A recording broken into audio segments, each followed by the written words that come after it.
What's going on, guys? Thanks for checking out the Off the Range podcast. Today's sponsor is FATTAC. It'll always be FATTAC. You should go check out FATTAC.com because they're amazing, and they have everything for bigger guys there, from holsters to belts to everything you can think of. You name it, it's there. FATTAC.com. And also U.S. Law Shield. U.S. Law Shield is by far one of the best things we've ever had happen to me because I would be broke if it wasn't for U.S. Law Shield for my court case. They actually take court cases. You can get 14 months for the price of 12 if you use our promo code BDGG. All that will be in the links below if you want to check them out. Support the guys that support us, FATTAC.com and U.S. Law Shield. Today, we have a really, really awesome guest. He's one of our best friends on the show, and it is Mr. Tony Merkel.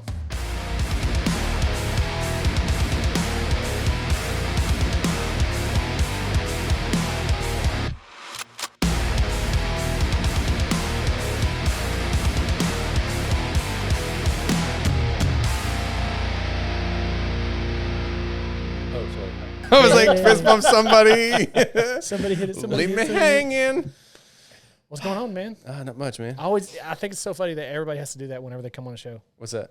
It ain't like we've been sitting here talking for 30 minutes. Oh, yeah, I know. I know. Trying to figure out SD cards and all kinds of crap. I feel awkward every time I do it. Yeah. Hey, how you doing? Yeah. How you doing, man? I mean, you sit there and you warm the guest up and you're just like talking to them about, hey, where are you from? Talking to them and stuff. And then when, okay, we're recording, tell them how the recording is going to go. And it's like, all right, give me 10 seconds of audio silence. I'll come in, I'll do an introduction, do the introduction. And then you're like, hey, Josh, how you doing? Hey, how you doing today, man? Doing well. How are you? Doing well. Doing well. Thanks for you just randomly hopping on with me. You know? I haven't seen you all morning. I haven't seen you at church. I haven't seen you for the last hour and a half here at my house. Yeah. Yeah. We were trying to work with SSD cards and the computer and Everything. tech crap. It's, doing this podcast from here, from the house, and changing it up from what we did before, it's just a little bit different, and it's all a learning process for me, for sure.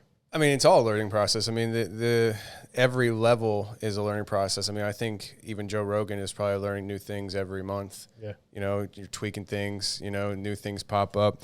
I mean, I'm still waiting for the day that I can just show up at the office and be like, all right, everything is the way it's always been. It's just cruising, Yeah. It's just, with this industry, it's just things are always changing. Technology is changing, advancing. You got to change with it. You got to weigh, do you want to change that part of it or not? Like, because if you don't change some things, you can get left behind. Like if you were still not you, but me, if I was still podcasting how I was in 2017 when I first started, I'd still be driving truck right now. Yeah. You have to change with the technology. So that's the thing. On this podcast, we are wanting to talk to all kinds of different creators, whether they be podcasters like Tony or whether they be, whoever, gun content creators. You're one of the first creators that we're going to have on here that's not have anything to do with guns, really. Yeah, I like guns. So, yeah, you like guns, you Lots shoot of guns, but that's not your profession of what you do. No, I wish it was. Sometimes I feel like it'd be easier because people aren't going to mouth off to a guy that they know always has a gun on him. I don't know, man. You'd be surprised how many comments we get. Probably, yeah. Every time I do something about FATTAC, the fat comments are ridiculous. Really? Yeah, absolutely. Like, what do they say? I mean, you name it. Like any kind lose of weight, fatty. Yeah, Really? any kind of derogatory anything. You might name it, and they've said it to me. Are you kidding? Absolutely. If you're not fit, you're gonna die. Yeah. Well, that's a anthem, but yeah. Way to market being fat. Yeah. Really? That's really the whole time. The whole time it's, you're going to die anyway. Why are you carrying a gun? We're all going to die. Yeah, eventually. People are losers. So, I mean, like people online that go in comments and say stuff like that, they're trolls. Yeah. They're losers, and they forgot what it's like to live in a world where you had to say that to my face. Yep. Like everybody just wants to say stuff behind the computer screen. Like, oh, I'll say it to your face. Yeah, you say that now, but you won't. Yeah. You won't. But at the same time, I'm taking precautions, and I'm bringing you both to my next speaking engagement as my security. So, because I've had things happen recently, and I'm just trying to take precautions myself. Basically, if they get to me, you guys didn't do your job. Yeah. Yeah. So Tony Merkel here is the head of Merkel Media. Yeah. And you run one of the biggest and my personal opinion, the best paranormal podcasts in the world. It is the best, yep. So to on here, we want to basically get to know everybody, like how they became to be what they are. So my questions for you would be like, how did you start this? How did you decide this is what you want to jump into? Yeah. Well, I want to address the first thing is I'm not a tool. I'm wearing sunglasses because I have a damaged eye, and the lights here are making my eye dilate, and it hurts my eye. So I had to throw the shades on. Sure. Maybe we can tell that story a little bit later because it is a gun story. It is a gun story. Yeah, you're right. But how I got started doing all this stuff, I was driving truck. I was a truck driver in Philadelphia, Pennsylvania, and I would. We didn't even tell anybody what your podcast was. That's right. So I'm Tony Merkel, host of the Confessionals podcast,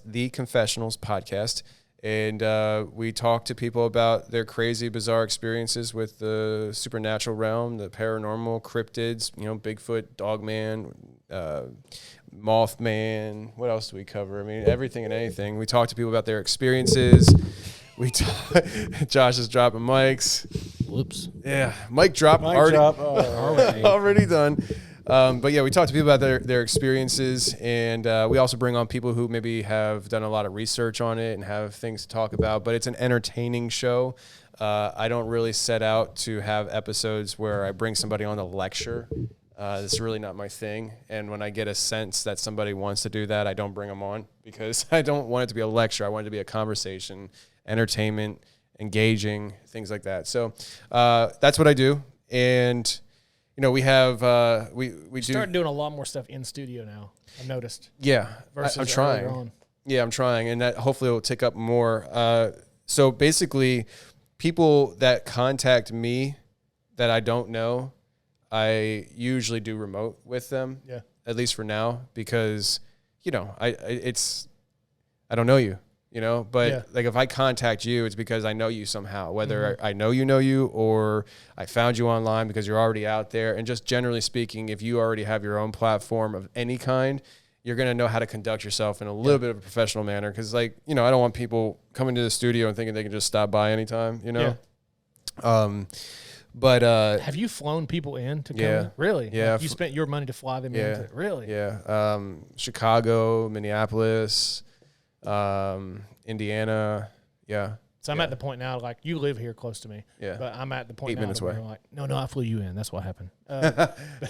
What I'm going to have to do is like actually go to people. So it's going to be more remote than anything. So I let a lot of times people drive in and I let them do it on their own dime, because I don't have that kind of money. Yeah. But every once in a while, if there's somebody I really want to have on, like the guy, and anybody watching this right now, I guarantee you, anybody who's listening and watching this right now, somebody that's listening heard of a guy named Ashton Forbes, and he's the guy who came out last year talking about how he had this. He had 2 different videos showing 2 different angles of the Malaysia Airlines 370, right? MH370, how it went into a portal, disappeared. And he has it on video from a military drone, but also a satellite.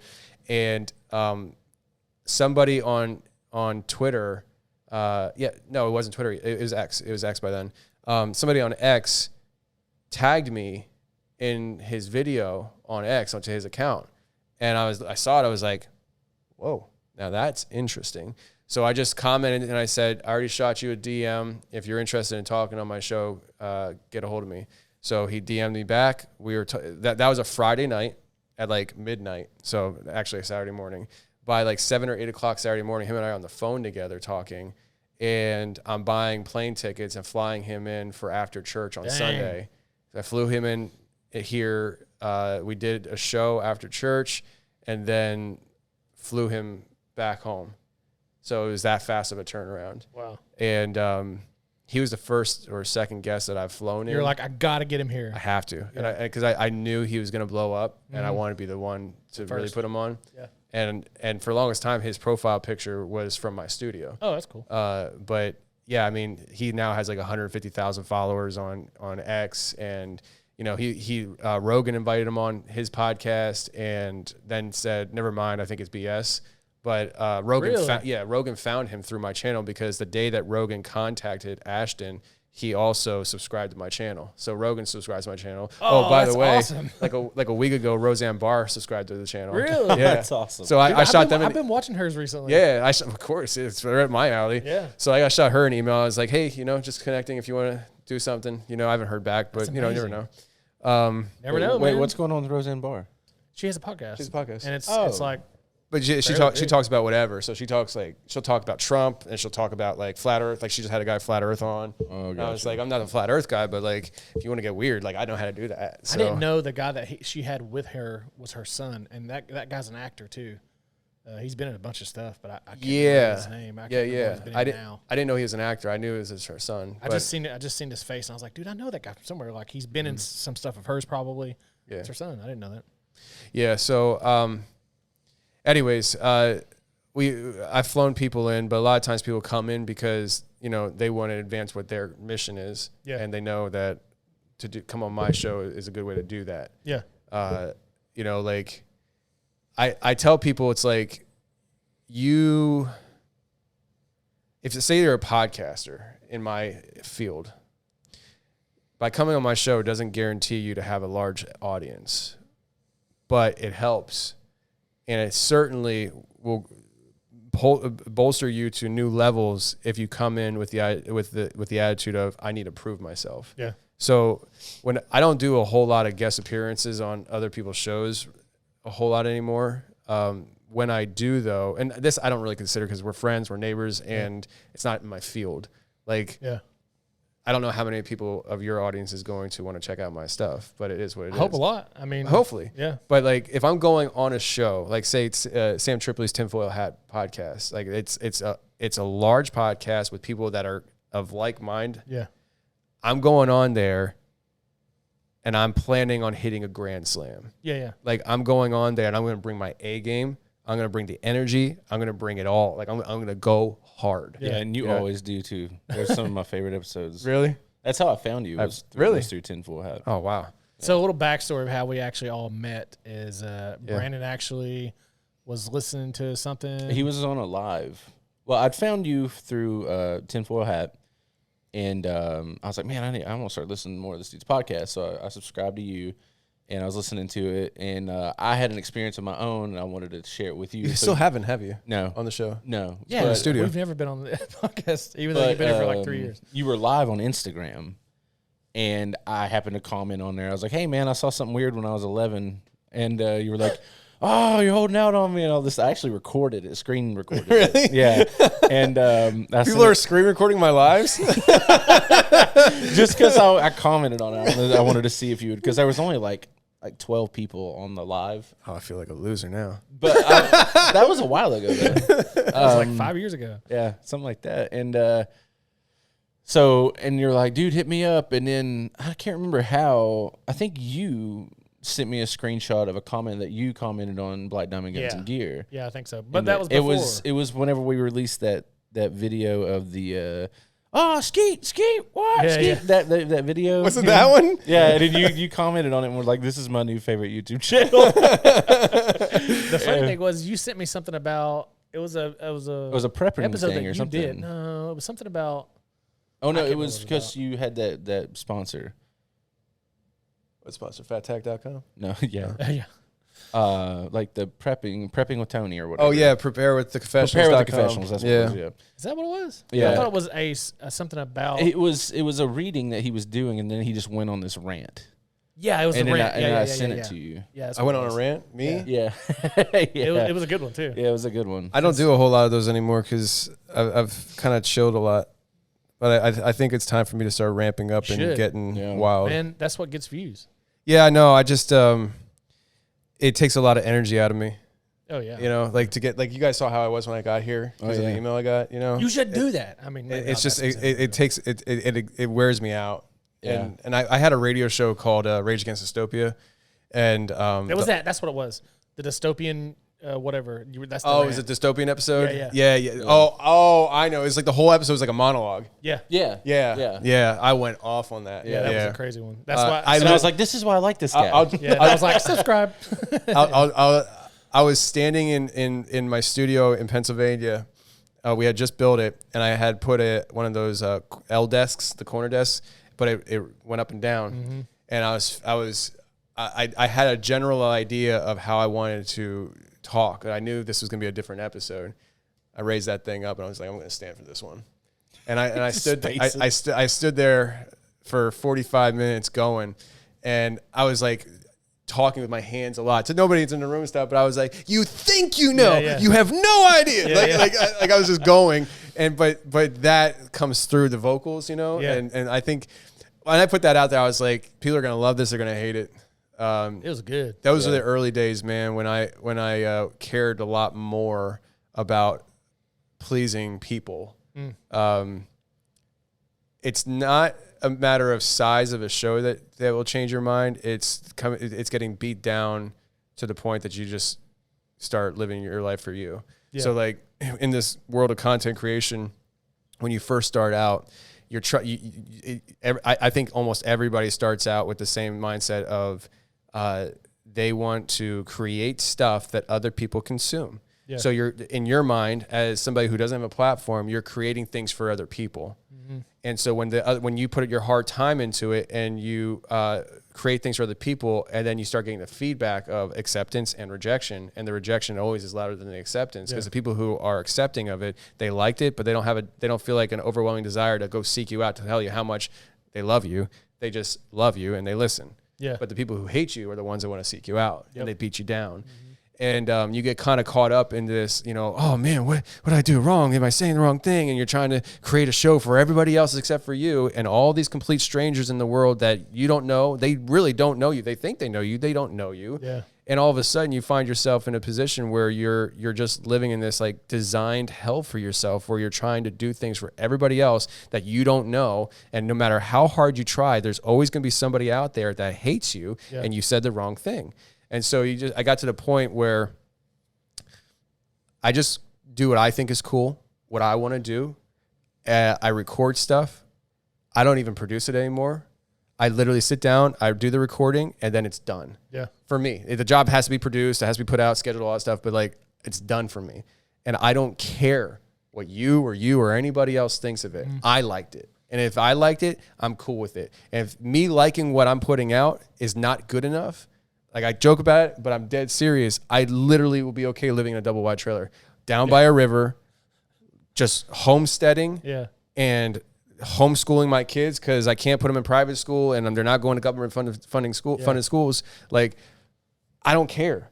You know what I mean? I refuse to go down that rabbit hole again that I used to live in, where like the anxiety, I had multiple, like I'm a former trucker. You guys are truckers. Like, I've had multiple anxiety attacks while I'm driving my truck where I had to pull over and just breathe for like 30, 40 minutes because I felt like I put out an episode or said something on an episode that people are reacting negative about. And I'm thinking I just sunk the whole ship of what I'm building. Cause I don't know if you're not a content creator, I don't know, maybe you do just in other areas, but I don't know if everybody grasps how much heart we put into this stuff. They have no idea. Like you consume an hour, 2 hour podcast, and that's it for the week. You're on to the next one. You're on to Stan Tripley show. You're on to FATTAC.com, getting your holster. You're not thinking about the confessionals. Yeah.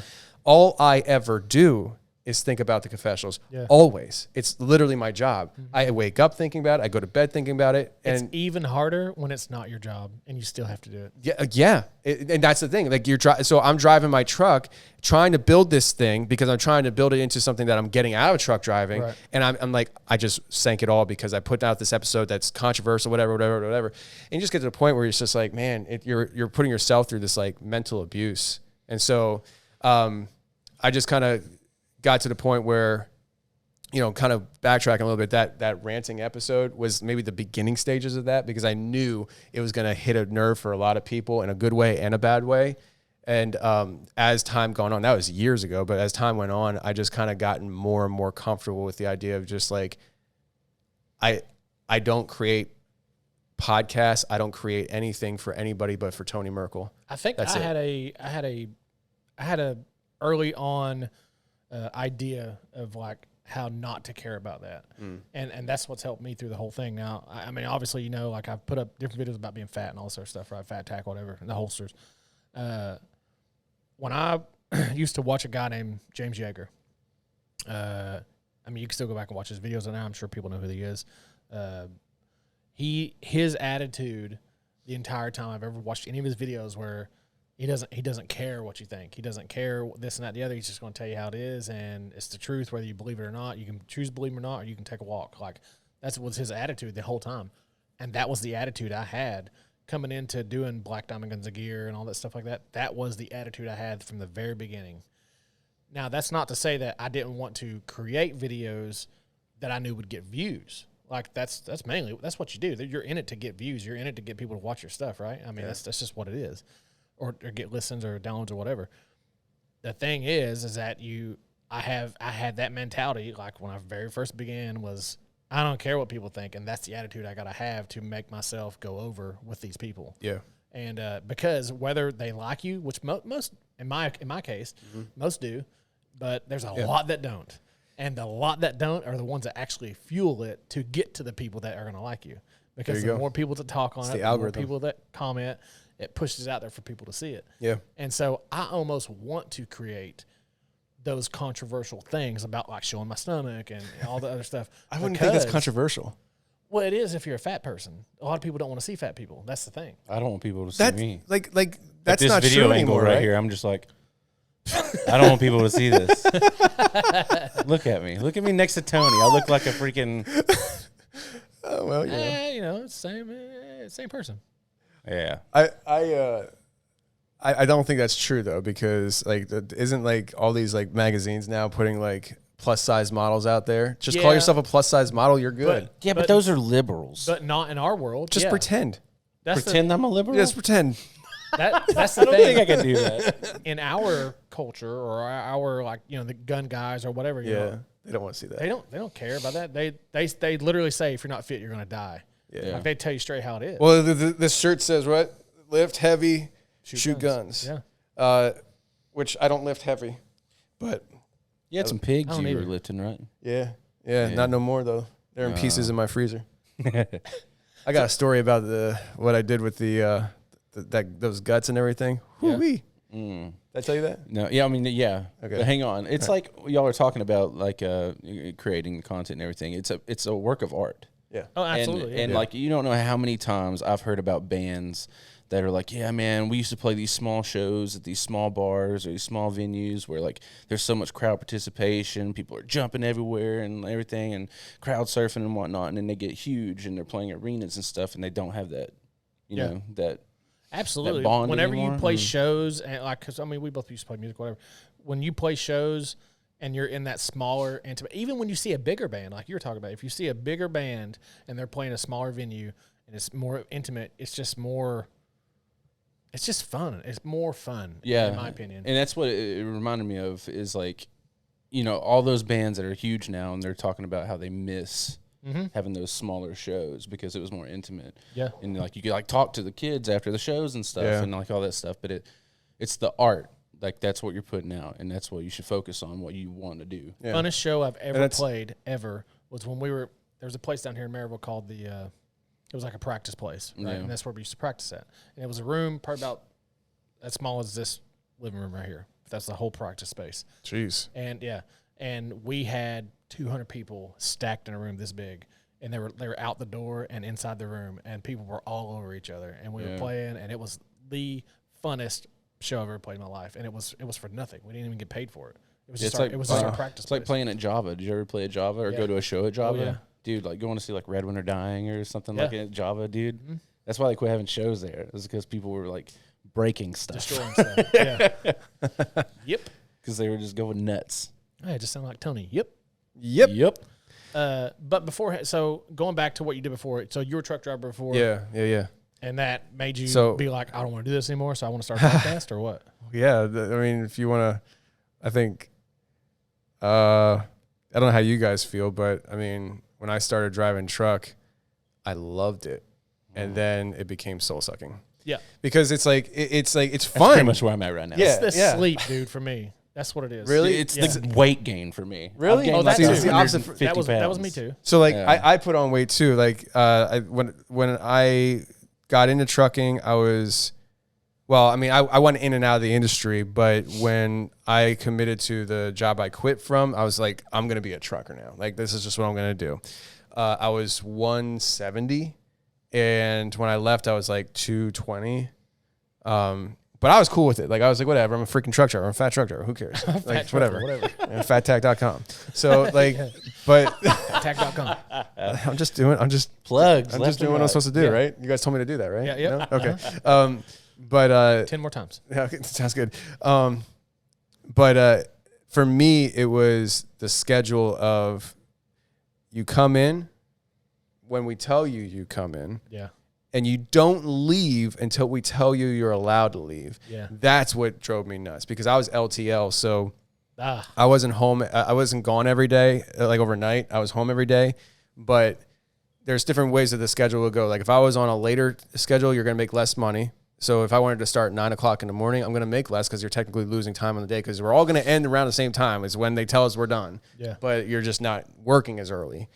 So you're making less money that way, but at least you get your mornings to do something. Maybe you start at 9 o'clock in the morning, and for me, I was like, okay, well, let me get up at 5, so I have a couple hours before I have to sell my soul again today. Yeah. And but a lot of times I was on call in the beginning, so it was like we'll call you at 5 o'clock in the morning and tell you if you need to come in at 6 or up to 9. Oh wow. So it's like you got to be up at 5 o'clock in the morning just to be told go back to sleep or hurry up, you got an hour to get in here. And your day starts, and then you just never know when you're going to get done, and you're missing birthday parties and all that stuff. And for me, that was soul sucking. But I figured that was my lot in life. My dad's a trucker. That's what I was doing. I was going to make a living to provide for my family, and that's what I was going to stay. So when you were a trucker, you didn't have kids at that point yet? No, I didn't have kids when I was a truck driver. When I first started, we got married when we were 21. Both of us were 21 when we got married. And we spent the first 10 years not having kids. It's kind of like me and my wife. Yeah, it was best that way. I had to grow up, mature. I 100% agree. Like now I think about it and I'm like, the kid's almost 2, get ready to have another one. And at a certain point, I'm like, I wish I would have done it when I was sooner, Energy, right? Younger, because of that. Yeah. And like you could totally do stuff but then I would have been fatter, so it's like I wouldn't have done stuff. So I don't know. You wish you'd done it sooner because you're younger. Period. It's all. But now I realize that the older I am, the more I don't care to not be out on the weekend. You know, I don't have to find a babysitter because I want to go out and do something. I want to stay home with my kid because I'd rather be at home anyway. So I'm kind of glad I did it when I was older too. Yeah. No, I went through real growing pains in my 20s. So it was best if kids weren't involved in that. So. But yeah, so I remember I was coaching college basketball, and that didn't pay any money. And I was coming out of a really bad season of my life, and I was trying to get my marriage back on track. And I was just like, I know the best way for me to get my life back on track with my wife and everything was to seclude myself, because at the time, like I was starting to become more mature, but I wasn't there yet. And I knew that if I kept myself in the environment I was in, I was going to probably do something stupid again. And so I was like, I just need to be alone. And I called my dad up and I was like, hey man, like I need to get into Pitt, Ohio, which is the company I worked for, right, and he works for. And he told me, he's like, are you sure? And I was like, yeah, I need to make money. And he's like, listen, I'll recommend you, but I'm telling you, like, you're not going to like it. And eventually. Huh? Eventually, you're not going to like Eventually. it. Yeah. And he was right. There's something about it, man. Like driving and you're by yourself, you can think a lot. It's a curse, man. A blessing and a curse. Yeah, you have a lot of time to yourself. So, Granted, you are playing a game of don't die today every single day. Every day. But you have a lot of time in your mind to think, a lot of time to process things and to put plans into place of what you want to do. Yes. That's kind of like the good thing about it. I say that I don't like the sleep schedule and stuff, but really, if I'm going to work really early, like, I mean, sometimes it's easier that way because there's nobody on the road. Like there's a lot of stuff that's cool and a lot of stuff that I really hate about it. So the biggest thing for me was I really started feeling like once the luster of, look at me, I'm driving a 53-foot trailer down in Center City, Philly, and not Center City, but like I would never take a 53 in Center City, Philly, but North Philly, you know. And once that all wore off, though, now I'm driving down the highway, literally watching my life pass me by. Yep. 12, 14-hour days, seclusion. If you have kids, not seeing your kids. Not seeing your kids, not seeing your wife. If you have to go to bed early, not getting to do the things that your wife's going to do with your kids. You see the seasons of the text messages of when you start out and your friends text you, hey, da da da da da. You're like, oh no, I'm working late, da da da da da. And those text messages stop coming over time because the question is always the same question, and they know the answer is always the same answer. No, I can't. The answer is no, I can't. Yeah, Dude, that's how I feel right now. Really? Oh yeah, because I work nights. Yeah. Or like I guess PMs. Yeah. I work 12 hours, 12 to 12, pretty much. It sucks. Yep. Hate it. Yep. That's why we need y'all to subscribe to this podcast. Subscribe. Let's lighten the mood a little bit. Yeah. Speaking of Philly, Trump just got shot in Philly. Not in Philly, Pittsburgh. Yeah. Other side of the state, Pennsylvania. Well, yeah, same thing. All right. Same state, only about 600-mile difference. Yeah. Give or take. Yeah. Good. What do Dang, you call I that? didn't know Pennsylvania was that big. It's about a 4-hour drive from one side to the other. Okay. It's not that bad. Tennessee is 6 hours from one corner to the other. Like if you want to go from Bristol Memphis. to Memphis, Yeah, about 6 probably, hours. Yeah, somewhere But But this is historic, man. We Yeah. were. This happened just the other day, right before we filmed this. yesterday happened last night. And Crazy times, man. Never thought that I would actually see that again. Always. Again? When did you see it? Well, JFK. Oh yeah, I mean I thought you meant in our lifetime. No. I just meant like at all, like to happen. Like I mean, It happened in 1981 too, right? Yeah, did? but we weren't alive. You weren't alive. Oh, no, I I wasn't wasn't around when JFK was assassinated. that's what- true. that's what I'm Wait, saying. who's 81? Who did 81? Reagan. Reagan. Reagan got shot in Yeah, 81. yeah. And didn't know he got- Here's the thing. Listen. I don't know that much about politics, guys. Yeah, me neither, but I like to pretend. Yeah. So I watched Tim Pool. JFK, right? RFK, Robert F. Kennedy. Oh yeah, that's right. You got 81 Reagan, and you have Trump. You also have Steve Scalise, I think it was, at the baseball game, the Republican baseball I forgot game. about that. Yeah. And then I think it was in 2020, 2021 in Jersey, there was those shootings of the Republican politicians. Yeah. Like in a Like baseball game. one lady kind of was thing? the one lady was like driving her car and they just ran up on her, bop, bop, bop, bop, and stuff. And so like I don't remember that. I don't remember that one either. it's because it was Republican. Oh. That's probably true. And so like I'm in my mind, in my entire lifetime, I'm 85. You guys are 85 too, right? 1985, 86. So like in our lifetime, we have never seen anybody that wasn't a Republican get shot. True. That's true. Holy crap. You know? Yeah. Because I don't think RFK happened in our lifetime. I think that happened before. That was before, yeah. Or was it the 90s? It was before that. Okay. RFK? Yeah. RFK, yeah. RFK, not JFK. RFK. Yeah. Okay. Wait. I don't know actually. I should probably- RFK. I thought he was assassinated in like. It wasn't too far long after. I thought it was in like the 70s. Yeah, 70s, 80s. So anyways, it doesn't matter. the whole Doesn't po- matter. The And whole then the other point one is, died in though, the plane like, crash in like 99 or something. like political violence is something that has become rampant in our country, whether it's against the politicians or the people who just are who think a certain way that the other people who are told are the enemies and all that stuff. Like we're so divided and brainwashed through the media, and now the media is backtracking. We're like, oh, we really need to calm things down. Yeah. It's like, suckers, you made this happen. You did this. You did this. Yeah. You did this. By calling a person Hitler for the last 8 years or whatever. yeah, You that don't whole think it makes freaking- people want to take somebody out? that whole Biden speech with the red lights behind him. And all that. Yeah, dude. Yeah. And not to mention all the things that came out of all these people. Have you seen the montages of people like, oh, he missed, he shouldn't have missed, and all this Yeah. stuff? And Yeah. like, have That's you watched- happened? Oh, you don't watch that? Yeah, people are saying like, Dude, oh there's man, this- next time don't miss. Yeah, there's this chick driving in her car, and she's just like, well, this was our chance. We missed by 1 centimeter. Wow. Yeah. I was like, oh Yeah. my See, now, God. They really believe that though. They really my- believe that he is the It's evil an incarnate. man, yeah. Why not take if we would have said anything, anybody on the right or anybody, whatever you want to call it, would have said anything about any kind of assassination attempt toward Biden, they'd have kicked our doors down and pulled us out and whatever. Absolutely. But literally everybody and their mom can talk about how it's such a bad thing that they missed. Yeah. And nothing will happen of it. And those people who are nothing saying will it's get bad that investigated. it's- Nobody will do it. People are saying that it's bad that they missed. They'll just describe those people as mostly peaceful. Yeah. They are mostly That's true. peaceful people. Yeah, they're mostly peaceful because they didn't do anything. I mean, it's they could talk about it all it's day wild, long. man. Like I saw a video about how all these celebrities were doing all this stuff, like simulating killing Donald Trump. There was like 8 of them. Yeah, I saw that too. I think I might have sent it to somebody. It might have been sent But to me. yeah, What's that girl's? Kathy Griffin. holding the head. Snoop Dogg shooting him in the video. Yeah. There's like so many of them talking about killing him, and you wonder, like, oh, I can't believe this happened. Yeah. What do you mean you can't believe it happened? Like, look what's happening now between everybody now, that's in a higher position or in a influencer position. Yeah. Talking about it, like, of course. And now on CNN, they're talking about how they're worried about the retaliation Retaliation from what? from the right. Like us doing stuff to them. No, they know they don't. See, have that's to the worry about opposite. that. Like, They know they don't have to worry about that.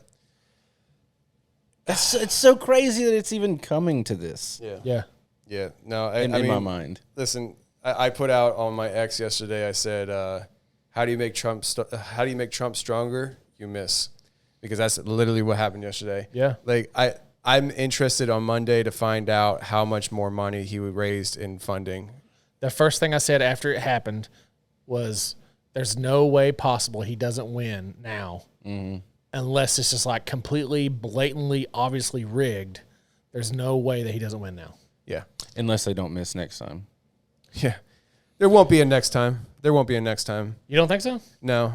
If there is a next time, then that's, yeah, that I can't. We'll talk about that after. Well, here's the thing. Here's the thing.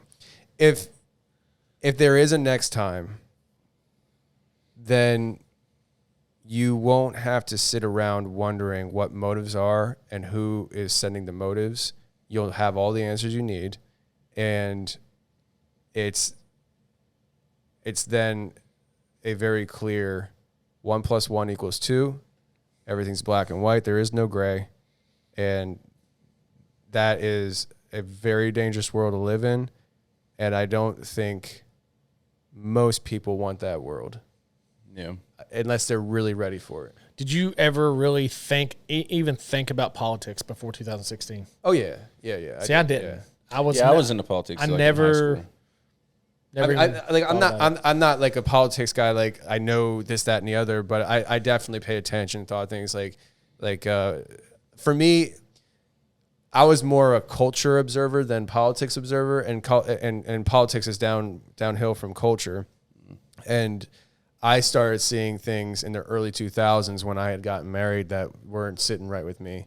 The big movement, and it's just ingrained into our culture now, but it was new back then. It was, what's true for you isn't true for me. Keep your truth to yourself. It might offend me. That whole thing, I started observing that, and I was like, that's going to lead to some really bad things. And for me, that was the beginning stages of me becoming like a dystopian futurist. That's how I describe myself. I don't see a very happy future for the world. Yeah. And I project a lot. People that aren't asleep have to know that. Yeah. I started saying things behind closed doors to people, telling them what I think where I thought things were going, and mainly my wife. And now I can look back at her and be like, I told you years ago, right? Like something happened yesterday. Oh yeah, it's Trump. Trump got shot yesterday. Something happened yesterday. And I looked at her. I was like, I told you this was happening. I mean, I wasn't the only one. Like people there. I'm hoping she can text me here. In fact, I got a text here from her. There's a video of a guy in March 2024 this year who said he had a prophecy. I saw that. Oh, yeah, I saw that. Yeah. Of a bullet flying by Trump's Maybe ear. I could play it, dude. I have it right Do you here. have it? Play it. Yeah, I've never. He said there's going to be a new wave of patriotism coming out, and that's whenever I saw Trump, and I saw a red wave coming out of Michigan, and then I saw Oklahoma, and there was embers of people, and they were all on these. They had torches all throughout Oklahoma, and they were raising up these torches that looked like fire, and they were bringing forth a new patriotism upon the nation, and it was coming. It was being birthed, and it just kept spreading like fire all throughout America, all throughout. And I saw Trump rising up, and then I saw an attempt on his life. This bullet flew by his ear, and it came so close to his head that it busted his eardrum. And I saw he fell to his knees during this time frame, and he started worshiping the Lord. He got radically born again during this time frame. I'm talking, people say he's saved now, but he becomes really on fire for Jesus, for what I saw coming. And then I saw people interceding when I saw him winning the presidency through great. The Lord showed me it would go clear into the summer. Great persecution would come on him through the judges and through the law and all these people trying to sue him and all this stuff. But there would be a stop to it, and things would start to break free come toward the fall. And then I saw him winning the election through the Patriots coming out and voting, and then there will be a great economy crash. Yeah. I saw they had a great economy plan. I'm gonna pause it there because that was 3 months ago, though. Yeah, that was 3 months ago, and or whatever. One thing that he says there at the end, the economy crash, that is something that I've been talking about for about a month now. My buddy brought it to my attention, and like Warren Buffett believes that possibly around September, October, the U.S. currency has a strong likelihood. He's not saying it's definite, but he believes it's strongly possible that the U.S. dollar, it will absolutely become worthless. Like literally a loaf of bread, $200. We're all in the same boat, kind of thing. That's crazy. And so I don't know if you've stocked up at all. If anybody listening to this has ever stocked up, but FATTAC.com has you covered. Yeah. Do they? No. They do? Oh. Do they? Just in holsters and shirts and you don't sell food yet? We're on it. We're working at it. Get some MREs. Yeah. Can you say who you're working with? We haven't looked into everybody, but we're trying to find people to do MRE type stuff. The old one. Yeah. What's the old one? Well, I mean the one that we did the challenge for. Yeah. Oh yeah. Nutrient Survival. Nutrient Survival. Yeah. That's a good company. I just had Tell them yours. You got one. No. No. I just thought of back when we were talking about how we found each other. I actually found a video of yours before any of it. I had seen you before because you did your first viral video of the holster. Yeah. And I was heavier at the time, and I was like looking online trying to figure out how to comfortably appendix carry. And your video popped up, and you showed you sitting up, sitting down, pulling out the gun and stuff. I was like, cool. There it is. Yeah. So yeah, that's what my first thought was. So you just went ahead and accepted. I'm going to be fat. I'm going to be fat. That's okay. It is what it is. I don't need to work out. But no, I don't want to say the other company because I don't like them. Because they suck. Yeah. Yeah. I don't like them. I told them, I said, stop. Take my name off your website, all that stuff. They haven't. They still send me money when the link sells stuff, but it's not a ton of money. But I'm not gonna tell you right now. Oh, you're talking about the food Yeah, thing? yeah. Oh, really? I They're didn't know so that. unorganized, and I just I don't promote it. I didn't at know all. you weren't in good standing with them. No, I don't like them. Wow. There's other ones out there that are better. Nutrient Survival is really good. We had a good relationship with It was them. them. No, I'm just kidding. No, I'm kidding, guys. I'm kidding. Relax. No, they're awesome. Yeah, Their they food are is pretty cool. fantastic. They are. They taste great too. Mm-hmm. But if you haven't stocked up, you need to stock up because I mean, you never really know. Like you should be. If you're not doing it until now, you're way behind the ball. But like it's not too late to start, though. I mean, seriously. But here's the thing. Like, I know. It's when you only have so much to spread around. The inflation's through the roof. Everything costs more to begin with. To make a decision that you're going to spend money that you don't have on food supplies that are easily stored in a closet somewhere that just sits there, collects dust because of the possibility of something happening that may never happen, it's hard to pull the trigger on that. yeah. But in reality, consider it like you buy health insurance, you life insurance, like you buy different car insurances. That's what this is. It's food insurance. Absolutely. You have to make sure that you and your babies People don't realize you can go to Costco or Sam's or whatever and buy a 12-pack of raviolis that will last you a lifetime. Yep. Those will stay good forever. Literally anything in a can that has not broken the seal is completely good for literally a lifetime. Yeah. Just spend like $12 and go buy you a bunch of raviolis, dude. And if people would be introspective and reflective enough, they would know that they waste money on things all the time. You don't have to get dry food. Like if you're a lady right now, I don't know, maybe the guys too. I don't do Starbucks. But if you go to Starbucks or one of these fancy places that have like $7, $8 coffees or whatever, however, I don't know. I know they're expensive. Yeah. Like if you just stop doing that for a week, you'd have enough money to buy a heck of a lot of food. That's emergency supply stuff.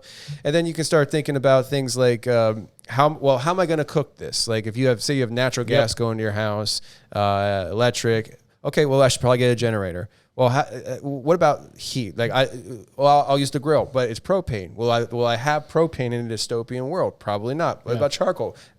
It's going to be a limited resource. What is an unlimited resource? The sun. They actually make like sun grills. Like they have these reflectors you set up, and it reflects the sun onto the grill, and it cooks your food. Yep. So like things like that, thinking about that stuff and starting investing in things that if by chance something really catastrophic happens, you're okay. Listen.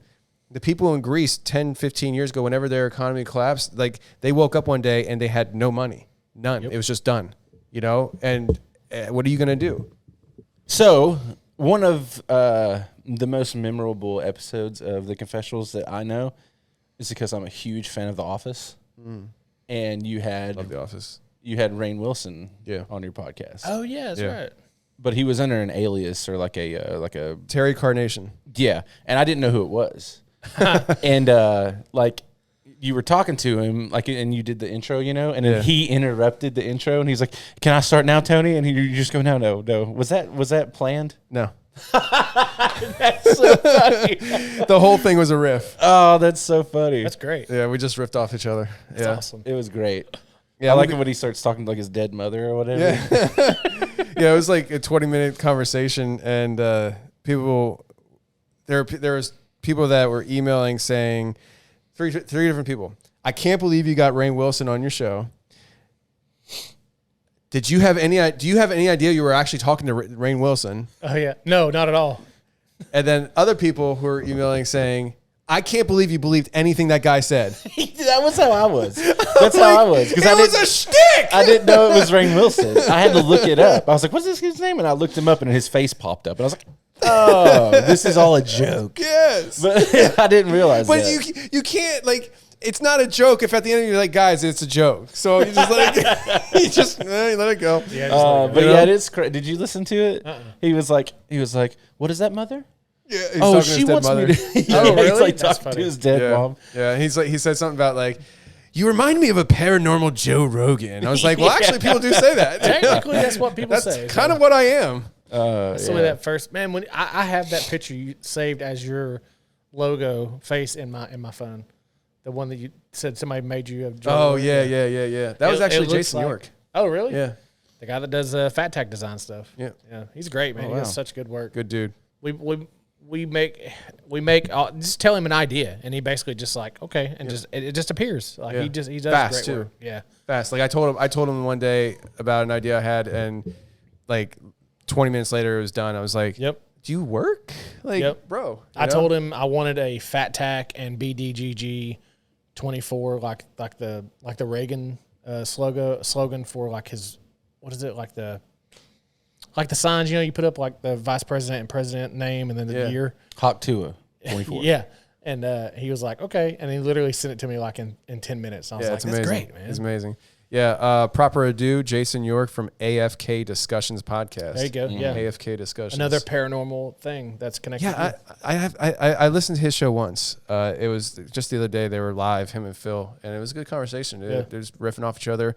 I was throwing in zingers about David Chappelle being a clone. It was good stuff. Yep. I mean, a lot of people believe that, dude. I mean, you look at these people, especially even Dave Chappelle. Oh.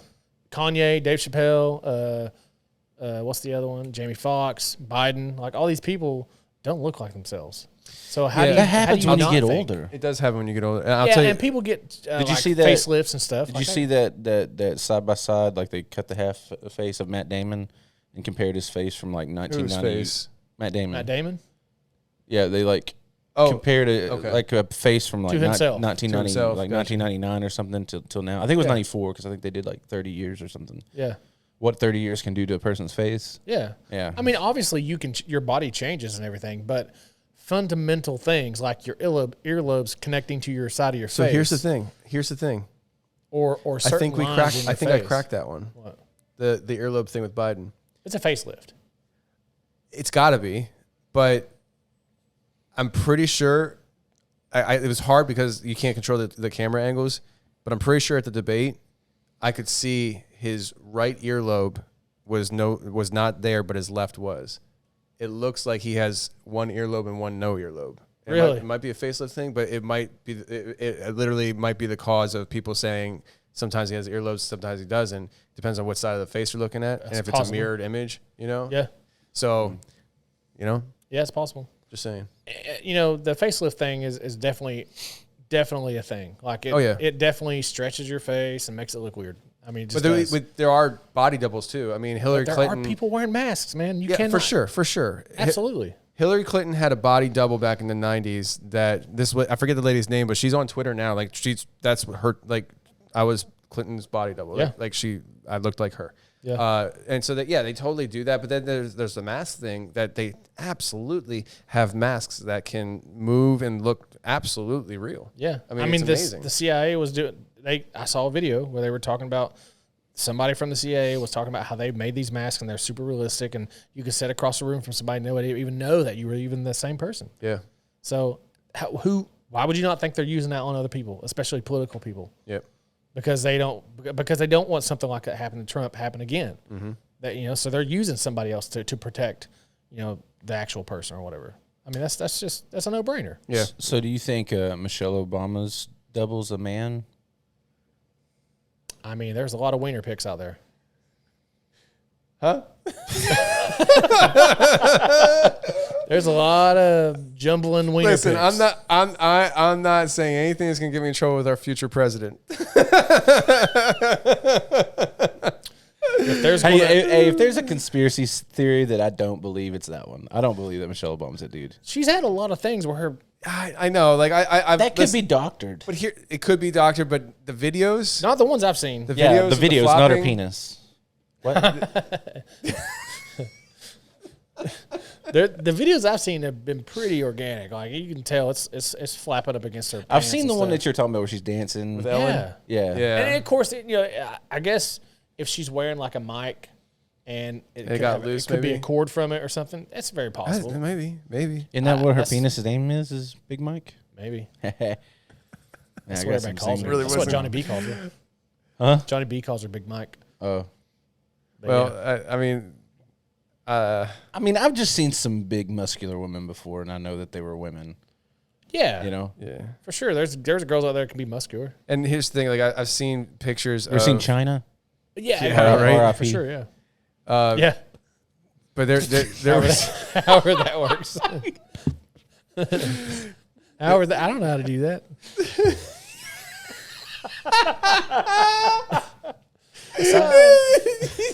He's just like, please bless me, Father. Yeah, whatever this is. Let's just roll our blessings up to heaven.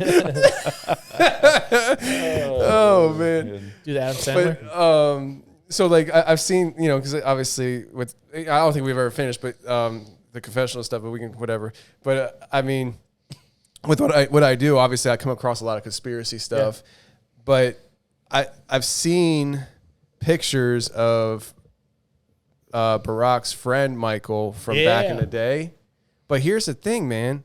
Like, I've never seen. I guarantee anybody listening to this podcast has seen that. Yeah. So I've never seen a full like body picture that's like, oh, that's a person wearing man's clothing. That is a man kind of thing. Because like, yeah, it looks like Michelle, but it looks like Michelle with a 70s fro hairdo, which could have been a guy or a girl doing that hairdo. Yeah. You know what I'm saying? So like, I try to like look at it as objectively as possible. Yeah. Now, at the end of the day, Joan Rivers said that Michelle was a tranny, and we all believe Joan Rivers. Yeah, so yeah. like what she says is gospel. She died after supposedly that. that's the reason why she died. Yeah. I mean, you can't. She was also pretty old. yeah. Just saying. She is old. No, I was just listening. Oh, Yeah. No, I mean she's older. Yeah, I mean, I don't know. Like I that's one thing that I just never really got into as far as like the conspiracies go with stuff. Michelle Just being, happens so coincidentally that you cannot. I mean, that's what conspiracies are. You just cannot not think about how that could not be possible. When it comes to people dying after, not think about how that could not be possible. That's how many knots there are. I was trying to jump back and forth. Which knot are we on? You can't not think that it's not possible for people to have body doubles, to have I definitely think the conspiracy of this person died after he said this, or this person disappeared after this happened. Like it's just, it can be coincidence, probably not. Yeah, there's definitely some stuff that's wonky, like whenever people commit suicide and absolutely they shot themselves twice in the head or whatever. How do you do that twice? Yeah, how do you shoot yourself 3 times in the chest? And then they drag themselves to their car and and Obama's chef, drowns in his own whatever in a lake or whatever it was. Yeah. Like that one that the Oklahoma City bombing guy. Which one's that one? I can't even remember. What's his name? I don't know. It was one of the police officers that committed suicide. What? I don't know about that one. I don't either. Oh, I heard it from Sam Tripoli. Oh, well, there you go. You watch too much Sam Tripoli. I do watch a lot of Sam Tripoli. Why don't you call him and ask him? I don't have his phone number. You want it? No. Do you want it? But call him up right now. Hey man, probably wouldn't answer. I got a question. I have a contact that I talk to every once in a while, and he is probably the only person still breathing that's listed on the Clinton kill list. Yeah. Wow. Yeah. He's got a crazy story. He wants to come out with it soon. I was gonna say, have you had him on your podcast yet? No, I probably won't either. I've already talked to Tim Pool, his people over there, and they're probably gonna do it. I'll help facilitate the whole process, but they're journalists. They're more equipped to do that because that is opening a bag of worms that like I don't know if I'm ready for. So yeah, be better have Tim Pool. Yeah, I'd rather like have somebody else do that, and like I'll just sit there and watch the show kind of thing. Do you ever think that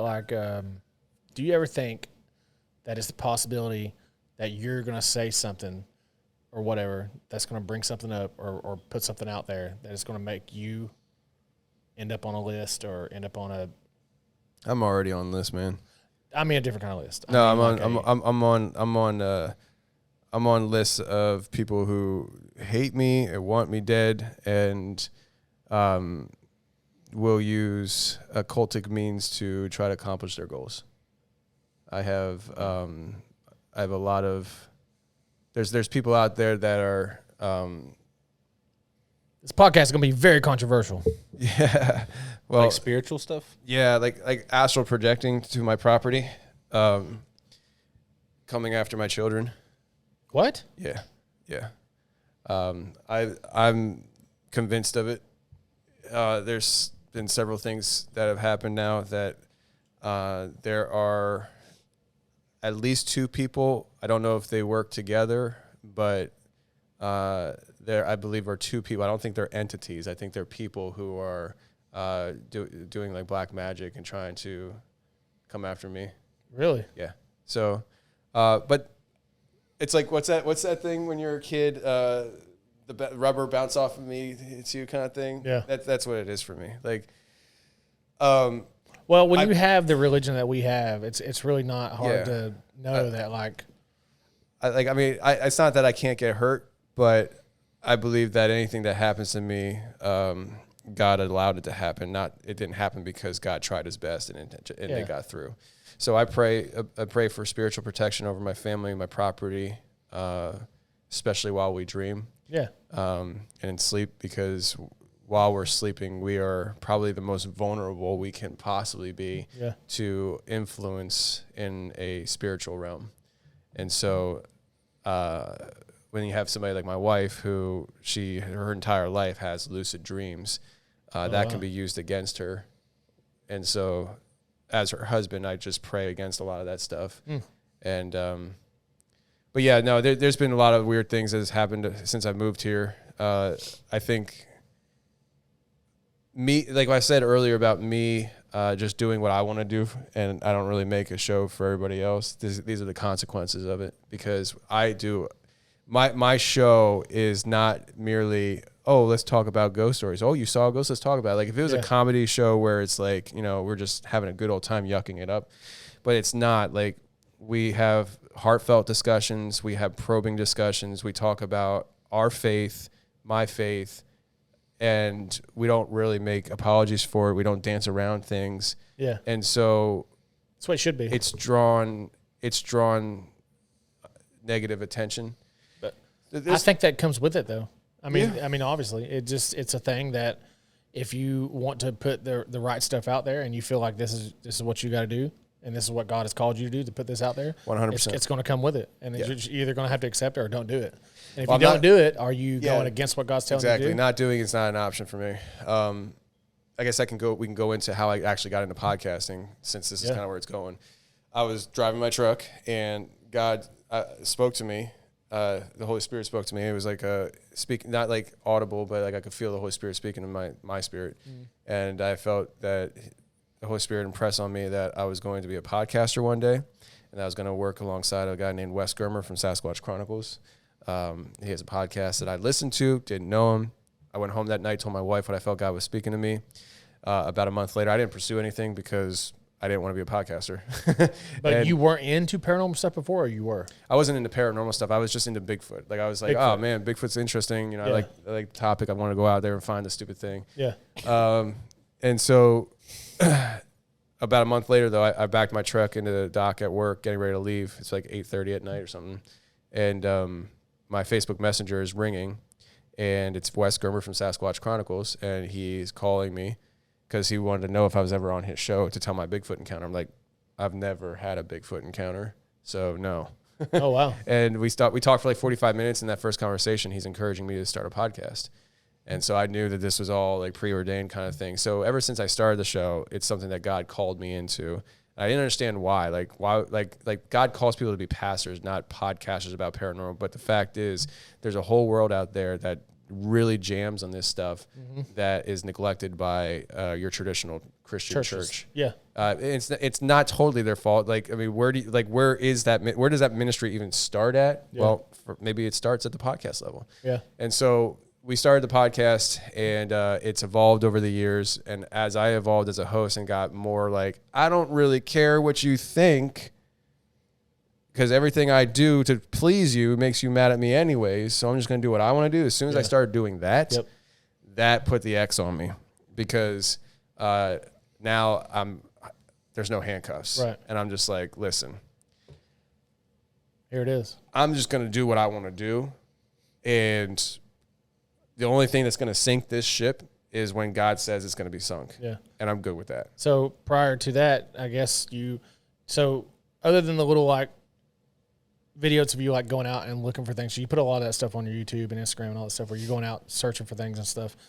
Other than those type of things, have you ever had like an encounter yourself with like anything paranormal, Dogman, Bigfoot, any of that stuff? Lots. But that didn't happen before you started doing podcasting and going to look for it? No. No, well, like you got not that I can think of. Not you really. Got into those things by searching for them, by getting into this. Is what my point is. Yeah, no, it never just happened to you organically, and you're like, I got to tell people about this. Yeah, I don't think so. And a lot of the stuff that's happened to me, most of it has happened not looking, it just happened, But I definitely, you put yourself in situations where things happen.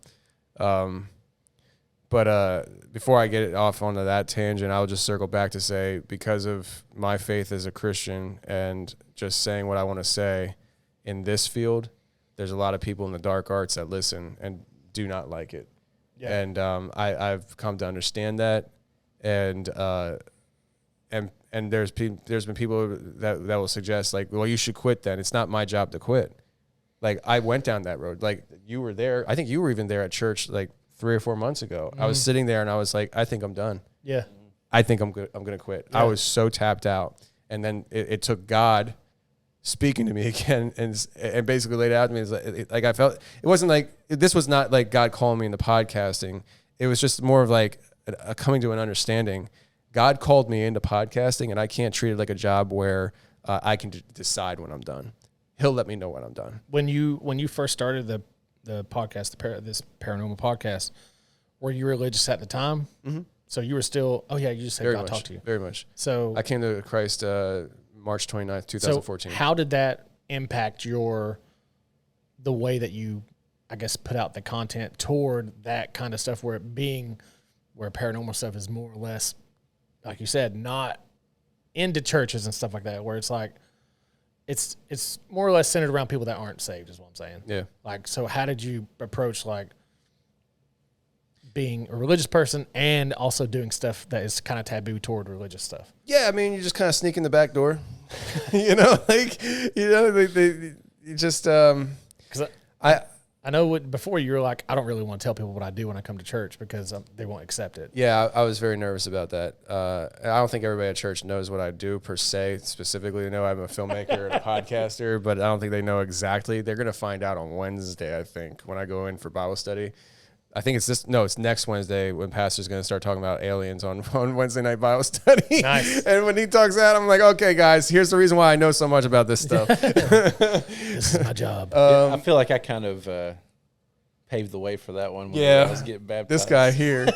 What? He's a Tell the story. He's a big part of my testimony. That's crazy, man. Like I almost cried when you said that up there. Yeah.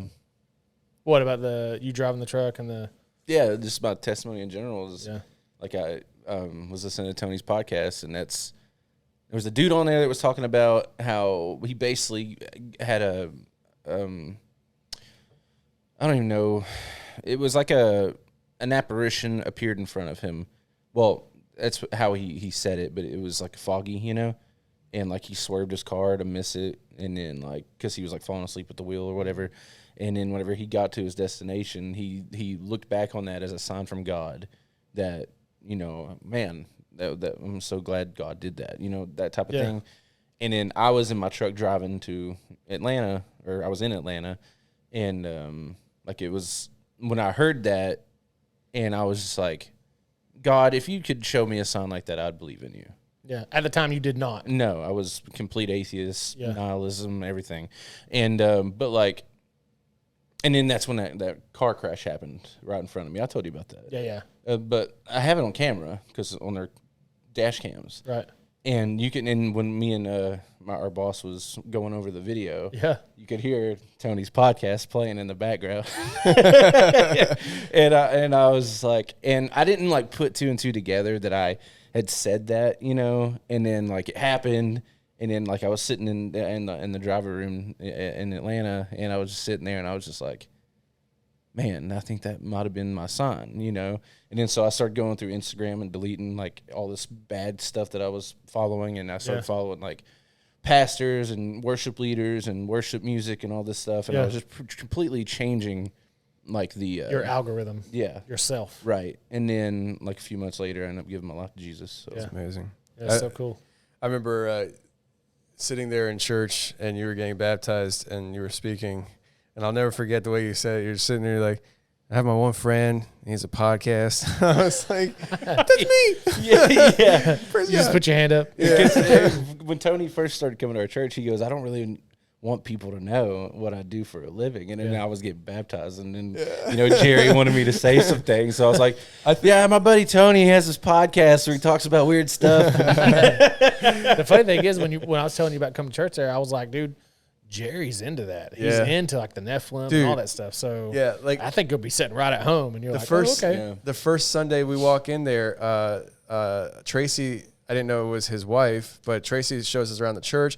We go into the sanctuary, and then Jerry, our pastor, comes over, and he introduces himself. And I said, hi, I'm Tony Merkel. This is my family. He goes, I thought that was you. I subscribed to your channel. I was like, I'm home. I'm staying right here. I'm not going anywhere. These people are a little energetic for me, but I'm not going anywhere. You know, I love it. I mean, like, because I thought I was looking for more of a reformed kind of church, very like just ritualistic, like cut and dry. I was not looking for a Pentecostal church. Yeah. I was raised Pentecostal, but it just I'm just weird with stuff, like theologically speaking. Like I've been exposed to so many different sides of things that I've kind of just become this weird hybrid.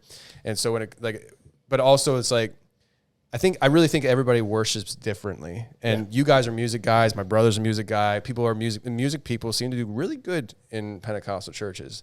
For me, I'm not a music person. Yeah. I would rather drive in a completely quiet truck, which I do all the time. Yeah. And also, like, I'm very much the kind of person that's like very introspective with my worship.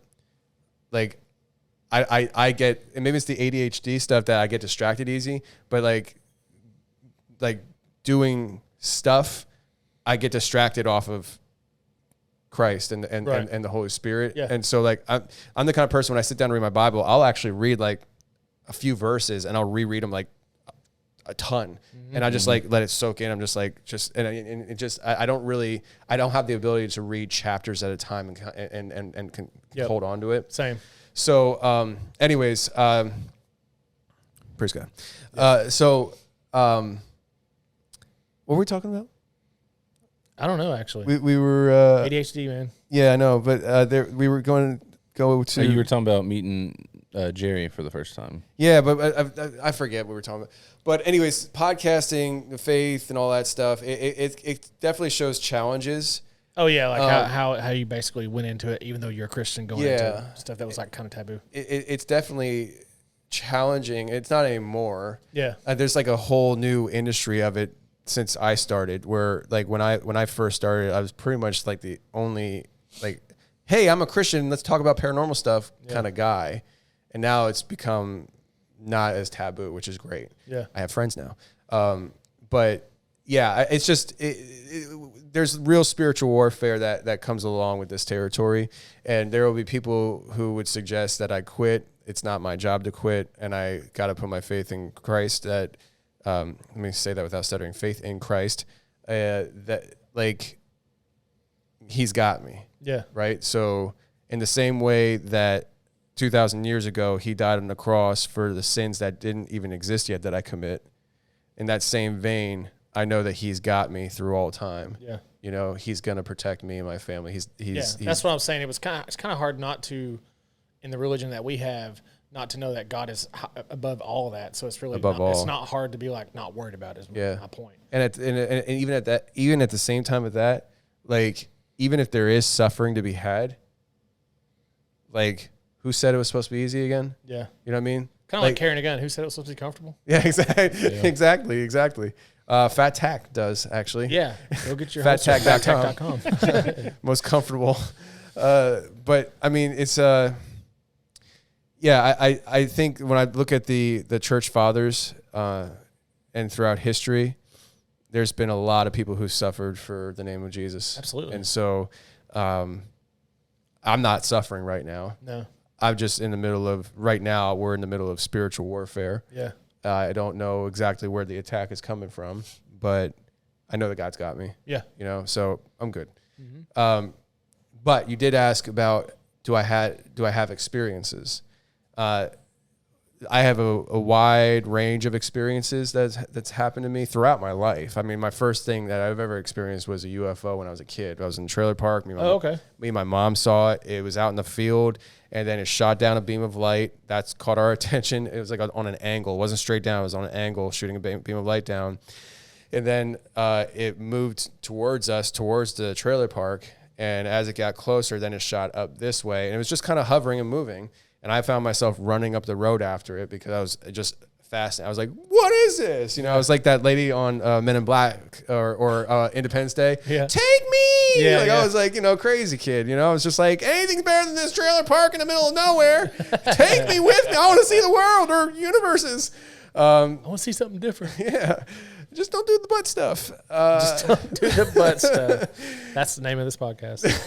Just don't do the butt stuff. But, yeah, so I mean, even when I was a kid, though, I was interested in the idea of Bigfoot. I would go into the woods. I grew up in the middle of nowhere, Pennsylvania, and as a poor trailer park kid. And you go in the woods, you're like, man, I wonder if Bigfoot's out here.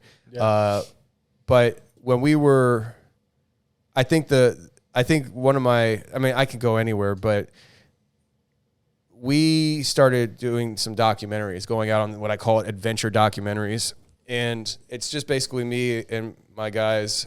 We go out to areas that have had encounters and activity, and we put ourselves in the environment to see what happens. And the very first time we did that, we went to Kentucky. So, but you're making actual movies. Yeah, we make documentaries, and we have an actual feature film movie coming out too. Anyways, the very first time we did it was to Kentucky, and Expedition Dogman is what it's called. And basically, episode 335 on the Confessionals podcast, I had a guy on who was a coon hunter when he was 15 years old. He was out there. Just did it, by the way. Did I really? Did you? I didn't catch it. Did I really? Mm-hmm. Wow. Okay. Play it back. Do it again. There's a guy out in Kentucky, and he was a coon hunter. And when him and his grandfather went out there. No, I meant say the thing again. Oh. Nah. Just say it. I'm self-conscious now. Self-conscious. You guys think I say years old? It. Huh? Years old. Yeah. 15. He was 15 years old. Yeah, you're not saying it the same. It's almost like the old was down and the years was up. Yeah. Years old. You put a different emphasis on the different syllable. Participles and all that. Yeah. Anyways, Dogman. Yeah. I'm going to tell the story real quick just to summarize it, but if you want to hear the 3-hour episode, it's episode 335. He goes into the woods. His grandfather stays in the truck. He can't keep up, kind of thing, an old man. So they have radios. Dogs go off. They're on the scent. You hear the dogs barking, and he can tell, the direction the dogs are going and how they're barking as to what's going on, if they have something to treat or not. He hears coyotes coming in on his dogs. After they treat a raccoon, and he hears these coyotes come in. And the coyotes were coming in, one at a time. And his one dog, Jake, was like a legendary hunting dog in the area. And he could hear his dog, Bo, which was the younger one, being taught by Jake. They were fighting, but then Bo ran off. And Jake was left by himself. Held his own. Dogs ran off. The coyotes backed off. But then he goes back to treeing the coon, and you hear the coyotes coming back in. And he said you could tell that they came in all together, and they went at Jake all at one time. And then all of a sudden, you hear the fight change. Another dog came in, and the fight changes. Coyotes are gone. He comes up on the scene. His dog, Jake, goes back to treeing the raccoon. And he hears Bo on the other side of the tree. He's like, my young dog ran off, but he came back. Good dog, Goes on the other side of the tree to pat his dog on the head because he hears his dog, Bo, munching down on a coyote. Good dog. Yeah. It wasn't Bo. It wasn't Bo. That was the dog man. He said he comes around the tree, and he said it was the biggest dog he's ever seen in his life. He said this thing was massive. He said it was so big that it was holding a coyote by the ribcage in its mouth. He said this thing was absolutely huge. He said then it stood up on its hind legs, and he said it was giant. And he tells this story, and it all kind of happened in a flash, Yeah. But he takes off. This thing takes off after him, and his dog Jake intervenes like 2 or 3 times. And Jake is the reason why he survives this experience. Jake, the last time Jake comes in, this thing grabs Jake, throws him through the trees. He gets out into the tree line. He's firing in the air. Come on, Jake. Come on, Jake. And he hears this thing just tearing his dog Jake to pieces. Wow. And he gets in the truck, and he tells his granddad, just go. So he goes. He's like, where's the dog? Just go. They're going. He tells his grandfather, and his grandfather said to him on the way out of the woods, he said, if you're going to hunt these woods, which is the Daniel Boone National Forest, he said, there are things out here you got to come to grips with. And if you can't come to grips with it, you're not going to last out here hunting. Wow. And he said, we're going to go home.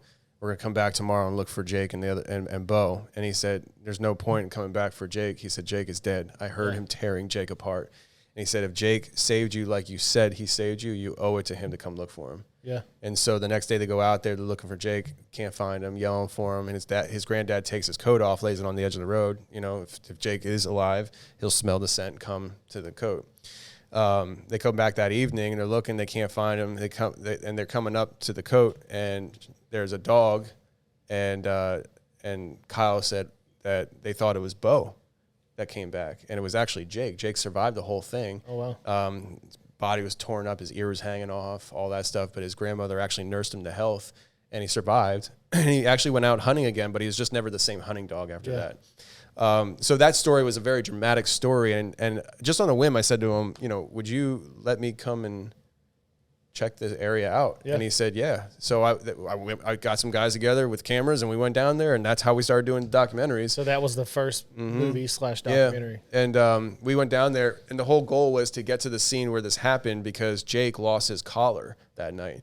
And we thought if we could metal detect and find this collar, it could validate his story. Sure. Like, we found Jake's collar, We never got back to that because where you enter the woods, you used to be able to drive this old logging road. Yeah. You can't anymore, and you had to hike it. And our guide, who this happened to, refuses to stay out there at night now. Yeah, I don't blame him. I mean, we would hike. We actually had to spend the whole day hiking into the spot where his grandfather parked the truck, and then he got out and hiked into the woods. We got to that point, but we had to hike out just to get him out of the woods, to then hike back in at night. Ugh. So it was a lot of hiking. But we did that trip, came back home, and months later, we're getting ready to premiere it. Yeah. And there's a lot of people out there that in this world that I deal with that don't look at Bigfoot, Dogman, which is like a werewolf, as anything other than physical creatures. Bigfoot is a hairy, big creature that we can't keep up with. We can't find it in the woods. And other people would say, well, that's because it doesn't exist. Or there's a lot of people like me who get kind of weird and woo-woo with it, and we believe that it is physical, but at the same time, it can be also not as physical, interdimensional. It could be an entity. Yeah. I won't go down all the logistics of that, those mental gymnastics of how I got there, but I will say... That's why you need to listen to the Confessionals. Yeah, for sure. Mm-hmm. For sure. There's a lot of stories of Bigfoot cloaking. Yeah. It's an evolutionary process you'll hear on the show, because from episode 1, which was called, I think, like Farmer Sees 2 Sasquatch, I talked to a guy in Pennsylvania who saw 2 Bigfoot, and it's a very physical, I saw 2 Bigfoot kind of thing, to now where it's like, so tell me how you traversed realms and fought a dog man and fell through a portal. And and what's that place called that Plato wrote about? It starts with a name, not Alaska, and not Antarctica. Not Antarctica. Aloxa. The place that they say they can't find Atlantis. Atlantis, thank you. Atlantis, yeah. We're fighting Dogman and I've been Bigfoot to Atlantis in the Bahamas. I know it's there. You ever been there? Bahamas? Really nice place. No, I haven't been there. Called Atlantis. I was just thinking about doing a show on Atlantis or Bahamas, Bermuda Triangle. Anyways, so that would be cool. I love stuff like that. We the week that we premiered that film, we were the whole week we're talking Dogman at home between me and my wife, the crew. We're all prepping to try to do this thing, right? The night before the premiere, me and Lindsay were in my office downstairs talking about it. We go upstairs. It's about 11:30 at night, and we're standing in our kitchen. She's snacking on, like, I don't know, Cheetos. Sure. And it wasn't, though, because it wasn't. It wasn't Cheetos. I didn't want people like it was like a clementine. She's not a fatty, it was a healthy okay? snack. It was a healthy snack. 11:30 at night. It was apples. All right. All the food snobs like, how are you going to eat that late at night? And you're going to put it on the way. But anyway, I'm ruining a good story. So we're standing there, and I'm standing in the middle of the floor. Mind you, we only have one cat in the house. She's sitting at my feet, so I can see her. She's right there, and she's declawed.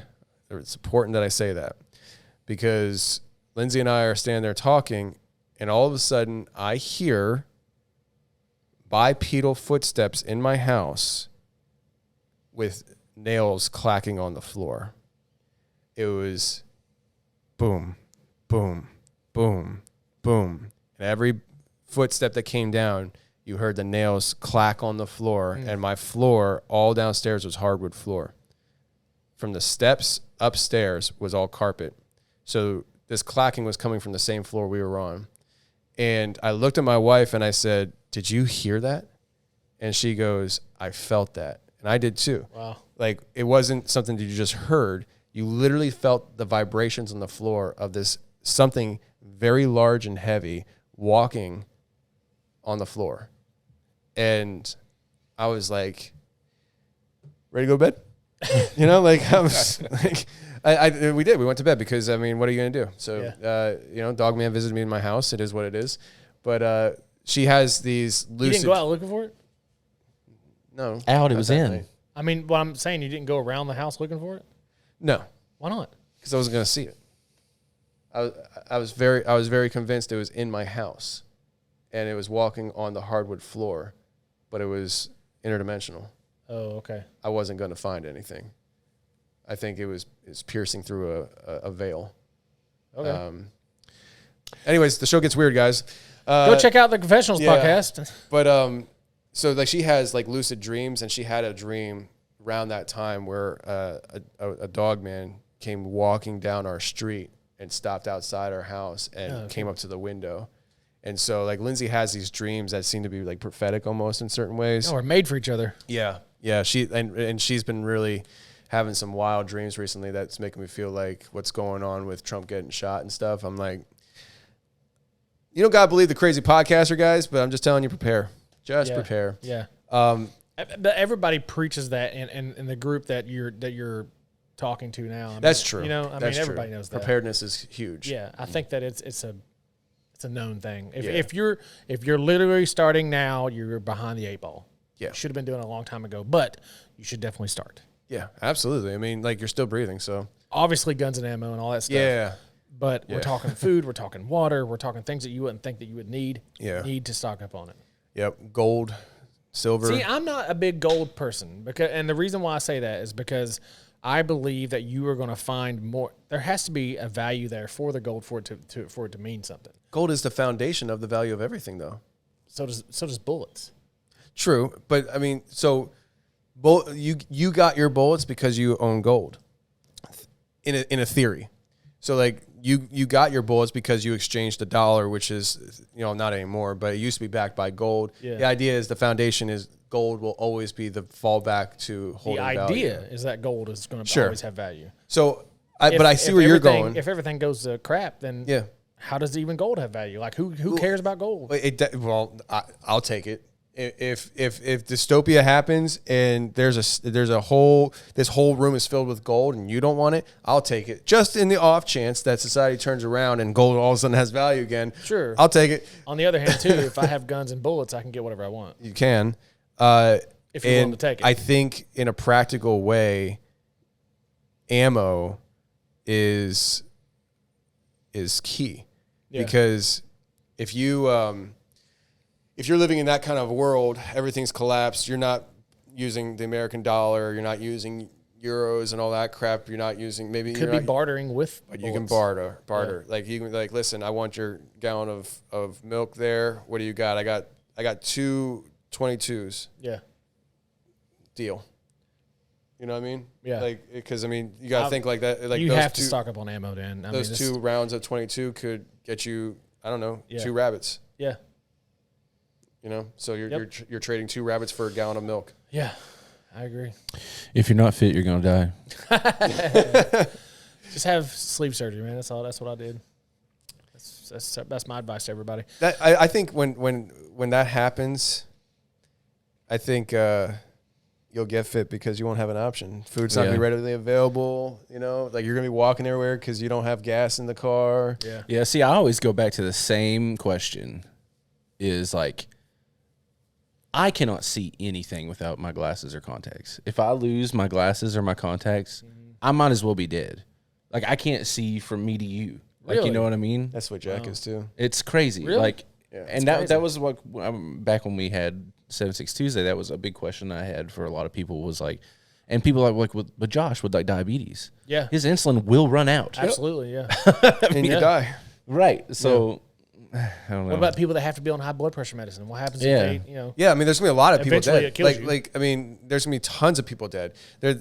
We have a huge problem right now where a lot of our medications come from China. Yep. Like, if they wanted to, they could kill Josh. They could kill all these people that rely on the medications. If dystopian nightmare happens, a lot of those people are gonna die. Yep. Yeah, and that's not a fit thing either. I'm not talking like Josh. People know Josh. Yeah, he's he's not. He's pretty fit can run. dude. Yeah. Yeah. Yeah. And like even with the But he has eyesight diabetes. stuff, Pancreas doesn't work. I mean, what are you gonna do about it? if you want to get like ultra prepper on it and stuff, like you could get like those prescription like goggles or something that or like even like glasses that have like the straps that just don't lose them. Just don't lose them. Just have multiple just don't lose them. What if I lose them? Don't.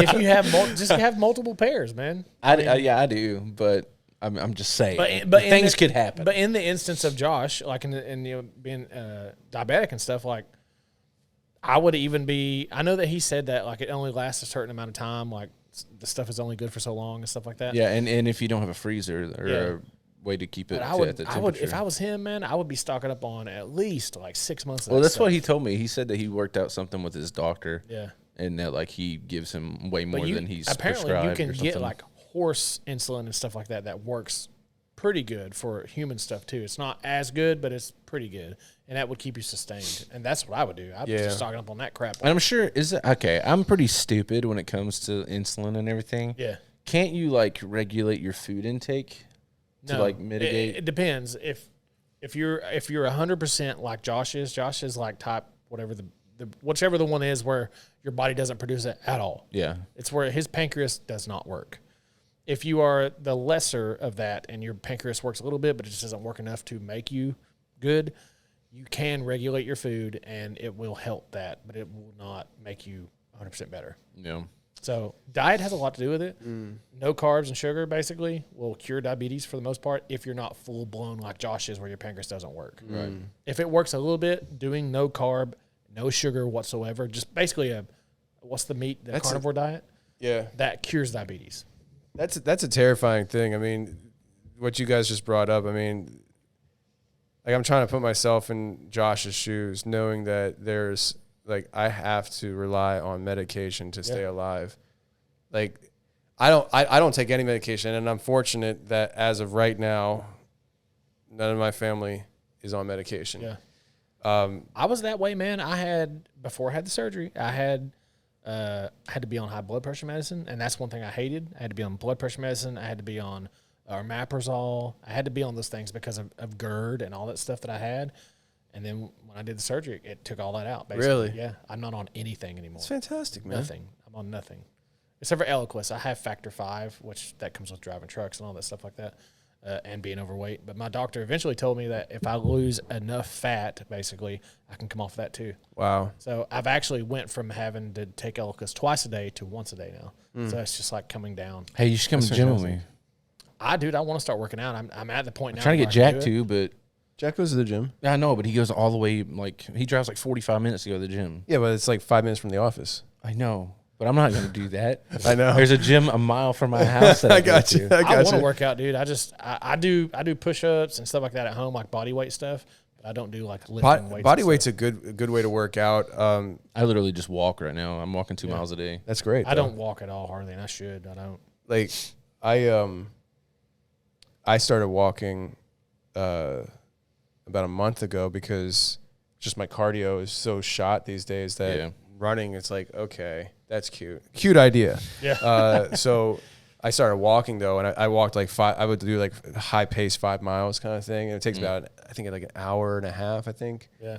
But like, 5 miles is, I think 2 or 5,000, I forget what it is.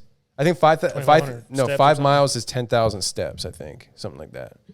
So they say that if you do 10,000 steps a day, you're doing a pretty balanced burning your calories ratio kind of thing. But yeah, I mean, the body weight stuff.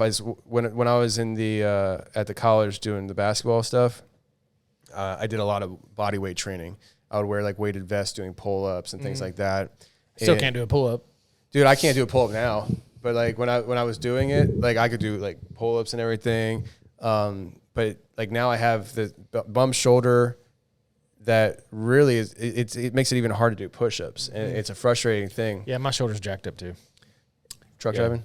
I don't know if it has to do with that. I would say it probably has a lot to do with pulling pallets and stuff like that. Yeah. I have arthritis from breaking bones. Mine's arthritis. That's what my doctor said too. So It is what it is, man. You're getting old, and it's just what it is. Get Yeah. careless when you're a kid. Don't think about stuff when you get older. Yeah. Which that's what the doctor told me. He's like, dude, you're gonna have some arthritis in your shoulder. Yep. I was like, awesome, but I didn't think anything. Worry about it when it comes. Yeah, pretty made much. him- and I now I'm made like, him- I can barely move my shoulder I made him sometimes. feel my shoulder and stuff like that, and now I was like, I don't know what's going on. I got a bunch of popping and stuff, and he was like, it's arthritis. I was like, what? And he was like, you're almost 40, man. Like, I think that might be some of this action Probably. too.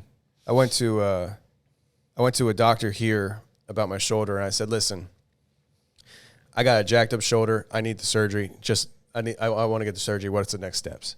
And she's like, well, the next step is we need to send you to therapy because, you know, we need to cover all our bases so that when, you know, the insurance company comes, blah, blah, blah, blah. So I started going to therapy. I'm like, okay, we'll do this for a few weeks. And they're like, okay, you know, you've been doing this for 3-4 weeks and we're going to sign you up for another rotation and stuff. How are you feeling? I'm like, no, I'm not here to get better. yeah, Okay. I don't want to make it better. I want surgery. I need to go down the road to the hospital Yeah. where they cut this open and fix it. Yeah. Okay. Because it ain't getting better. Yeah. I've been doing this for a month and it's still the same. And I found out that it gets worse in the cold weather. And so like during the summertime right now, it's feeling pretty good. Yeah. But now if I do something to strain it, it'll jack it up. But Yeah, I yeah. guarantee you around November, December, it's going to start hurting killing like you. crazy. I got to the point where I couldn't sit and let my arm hang. Yeah, that's how I'm too. It's just like a constant pain. Mm-hmm. But it's what it is. Yeah. Yeah, it is what it is. People think like, you know, how are you going to make it in this, you know, world if we have like a civil war or something like that? Like, you just got to deal with it. You got to deal with it. I mean, it's Listen, either you're going to yeah. survive or you're not going to survive. It's a mindset. Mindset is key. Yeah. You're absolutely right. You need to watch some old James Jagger videos, man. Okay. It's just mindset. It's all mindset. Well, it really is. I mean, like, you can't fathom because you've never been put in that situation. I'm not saying I have either, but like, we live in such a soft society. Yeah. Everything's been so handed to us. I mean, what other option do you have? Ow, my shoulder hurts. Okay, then stay behind and die. Yeah, exactly. Yeah. Like, deal with it. Exactly. But I'm limping. Who gives a crap? Yeah. Pick up your bag and start walking. Yep. You know, like, Yep. you know, like we have a mutual friend that, you know, he's spent a lot of time in the military and has some wild stories he's shared. And like, you know, you think he did it all completely healthy? No. Heck no. Yeah. In fact, I can guarantee you every story that he's told us, he probably was dealing with physical ailments the entire Absolutely. time. Absolutely. Because when you're doing what he was doing, please. Like he literally, I'm trying to think if I can say this. I'm going to say it. I'll say it because I don't think it's that big of a deal. His wife was at my son's birthday party and told me this. He never told me this story. She said that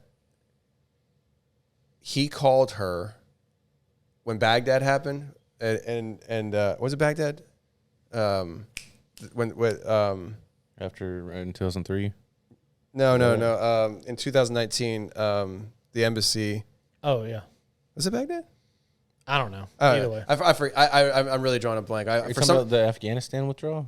No. I'm talking about when the embassy got taken over. It got attacked. 2011. 2019. Oh, recently? Yeah. Anyways, like look it up. Anyway, yeah. But like you ever say a word like Jamie, look that up. you ever say a word like the word the enough that you're like it sounds weird. Yeah. It sounds off. That's how I feel right now. Like it just. Anyways, he was there, and she tells me that he called her because the day before The Bagram airfield attack? See, that doesn't sound right now either. No, That was that was a pullout, I think. That was in 2019. Yeah. Oh, yeah, that was the pullout. No, it wasn't. Yeah. Bagram Air Force is where they, or air base is where they got. Yeah, but not in bombed at. 2019. That was in 2021. Oh, okay. Anyway, story goes. Yeah. Anyways, listen. Somebody else figure it out. So I'm on it. Kind of. and maybe I'm totally wrong on the dates. Anyways, it was the botched thing that. Oh, yeah, it was Baghdad. It was Baghdad, right? And like Hillary was like, "What difference does it make?" No, that wasn't 2019. Benghazi, is that what you're talking about? Benghazi, that's what it was, right? Oh, yeah. That was in Thank you. 2011. Was it 2011? Yeah, because it was like 10 years apart from 2000. Okay, I'm just getting everything messed up. 01. Listen, It's the one that she was just like. That's the one where she deleted did emails, right? She didn't send troops when she should have, and she deleted a bunch of emails and all that stuff. Yeah, So- it was Benghazi. Where right. 4 guys died. Yeah. Yeah, So he was there for that. I think that's what this was. I might be mistaking the locations. Anyways, he was at one of these. Way. Something happened. Yeah. So like, I'm getting a point here eventually. But she said that he called her because the day before they were on the phone, they got in an argument and they ended poorly, and so he called her while he was in a tower that was burning down. Wow. And to tell her that he loved her, he didn't think he was gonna make it home. But he ended the conversation with, "All right, I gotta go kill a sniper now." And obviously, he made it home. He's our friend, and you know, if you think that he went through that situation, never tweaking an ankle, all that stuff, you know what I mean? So like when it comes to some smoke, so like when you're around him and you start like you hear him talking and then you start talking, you're just like, man, I'm not a man. I'll never forget this right here. I'll never forget this conversation we had. We were all hanging out or whatever, and I said, and I was making a point. I was like, strap tech check. Who's carrying right now? And of course nobody was carrying something like me, and maybe I think we all were carrying, weren't we? I think other people had them up. But anyway, I had mine on me 24/7, and so I was just making a point like you should be carrying this 24/7, and he was like, dude, if I want to kill you right now, I can put my thumb through your throat, and I was just like. Oh, that's Yeah, who we're talking but- about. I thought we were talking about somebody else. And I was like, I mean, yeah, probably. He's like, no, definitely. He's like, I could literally. It takes 7 pounds of pressure for me to put it on your throat, and I would destroy your trachea or something like that. And I was just like, all right. Like he doesn't carry a gun because he's convinced, and I believe that he's right in this. He said, if somebody else has a gun and waving around, threatening manner or whatever, he's like, either I'm dead or they're not serious and they're gonna die. I still think you should carry a gun, but He carries a knife. He's like, I'm not "I going carry a anywhere knife." without at least a pistol, and most of the time without an AR. Yeah. Usually. Yeah, he's got wild stories, but he might be starting a podcast. That's awesome. Yeah, So you still talk to him regularly? yeah. He was just at the studio a couple weeks ago. Awesome. But we've been going at this for 2 hours, and so I think we got to cut it off. Okay. We should do a part we're just 2. hanging out, so Yeah. I mean, I forgot we were recording. We should do a part 2, guys. If you like this kind of content and you want to hear more from Tony, we're going to do a part 2. Obviously, I think because we got so much to talk about, we just can't stop. Yeah. I mean, like I know we jumped around a lot and stuff, and so I didn't even really for ask that. you any questions about podcasting. I mean, a couple, but it wasn't really. Yeah, I mean, we could talk about it some other time. Yeah. It's It's not like we're never going to be around. yeah. I mean, I literally live 8 minutes away, so it's just on the other side of the hill. But guys, I want to thank Tony for coming out here. Obviously, he'll be back on. We just like hanging out and talking and all that stuff. So, if you want to, go to FATTAC.com. That's our main sponsor of the channel. You can go there and find everything you want for a bigger guy, everything from like 6X down to small. And then you can also go US Law Shield. That's our main sponsor of the channel. BDGG, or the links in the description will be below. And just want to thank Tony for coming on, and I'm sure we'll do it again sometime. Yeah, man. I appreciate you guys. Go having check me. him out at the Confessionals Podcast. Where else can they find you? All the links. Yeah, so the Confessionals, weird. Yeah, trying to hold your hand over there. It's the end of the show, man. Just wait just a few more minutes. Wait. Huh? Confessionals? What Oh, yeah. The show's called The Confessionals. I think we're at like 670 episodes. People can check that out if they're into, the weird topics and hearing people's stories and their experiences. Merkelfilms.com is where you can stream on demand the 3 documentaries we've done. And Merkel.media is the hub for everything that we kind of do. And yeah. There it is. So you can check it out. Yep, check it out there, guys. We appreciate it. We're out of here.